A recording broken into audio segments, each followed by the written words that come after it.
Hi, I'm Dan Murphy, and I'm here with a preview of the Sherborn Annual Town Meeting. As I'm sure many people are aware, the annual town meeting was postponed due to the COVID-19 pandemic, and the current date for the meeting is now August 15th. That's a Saturday at 9 a.m., and instead of taking place at the Dover Sherborn High School auditorium, this year it will be taking place at the DPW garage, which is located on Butler Street, which is near Pine Hill School, near the 16 and 27 junction. So it's going to, because of the pandemic, the state has reduced the quorum requirements. So it might be a slightly sparser attended affair, and obviously everyone should be as safe as possible regarding if they want to attend.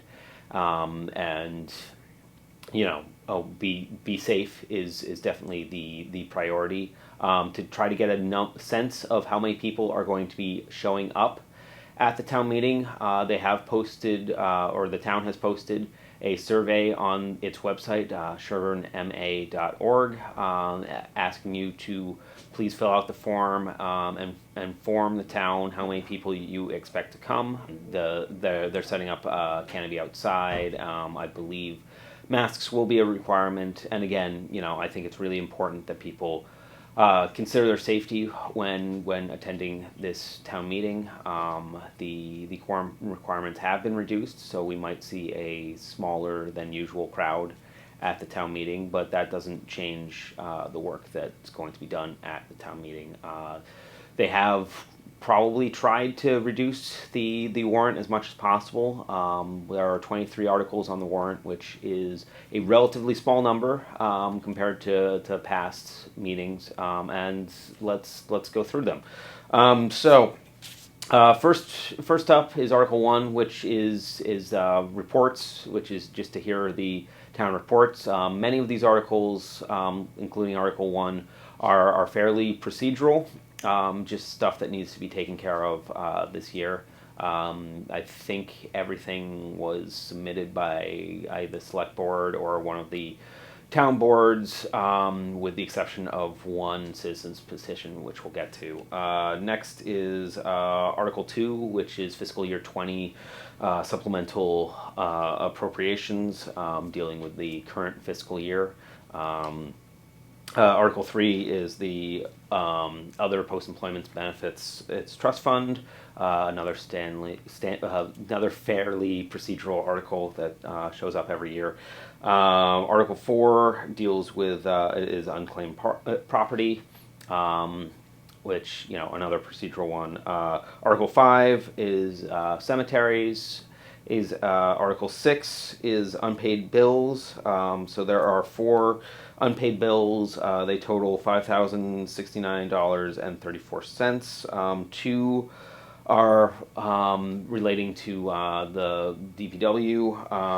One is HP Fairfield for $275.96. The other is regarding UniFirst, which is for $107.53. And the other 2 unpaid bills are the police, both going to Natick Animal Clinic, probably dealing with separate instances. One is for $2,922.07, and the other is for $1,763.78. So this is a fairly small amount of money, relatively speaking, and just dealing with some unpaid bills. Article 7 pertains to revolving funds.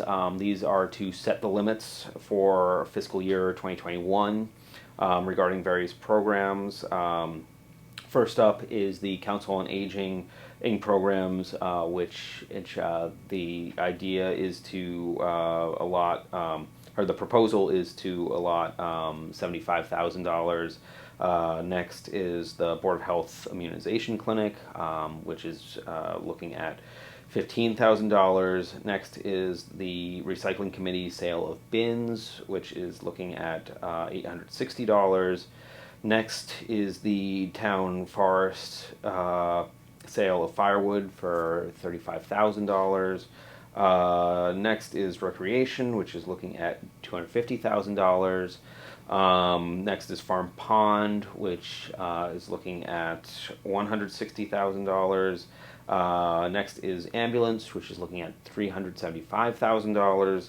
And last is Elder Housing, which is looking at $281,390. All told, these proposals total to $1,192,250. Next is Stabilization Funds, which again, fairly procedural article.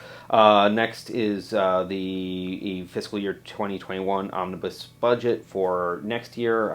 If you'll recall, I believe it was as Article 2 was looking at the current fiscal year. This is looking at the fiscal year 2021, so next year.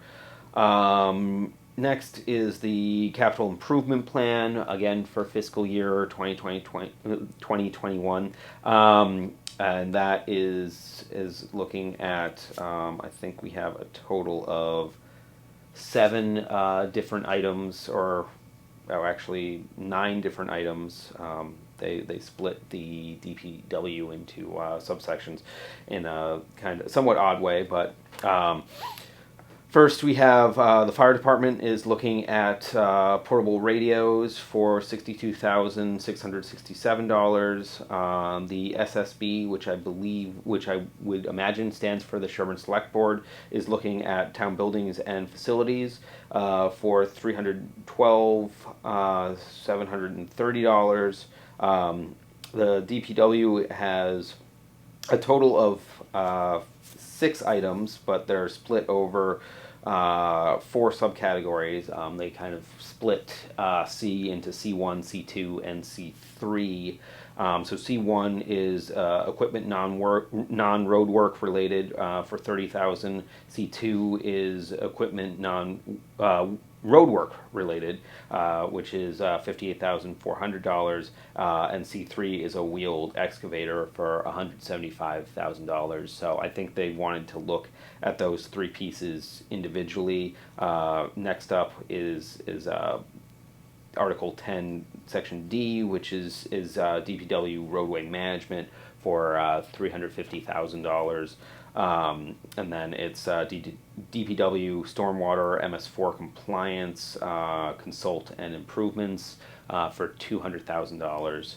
And then the last item from DPW is Pine Hill Access Road engineering, only looking at the engineering, which is $80,000. And then the last item under Article 10 is from SSC, which I believe would stand for the Sherborn School Committee, which is looking at Pine Hill School improvements for $16,000. All told, the total of the items listed under Article 10, we're looking at $1,284,797. So many of these items will probably be discussed at town meeting in further detail, especially the more expensive items. Article 11 is looking at use of free cash and the transfer of free cash into various needs. Article 12 is to apply prudent investor standard for library trusts. This is looking to set up some sort of library trusts in various situations, which could be beneficial to the town. Article 13 is tax taking deed in lieu of foreclosure, dealing with 5,000 acres on Spywood.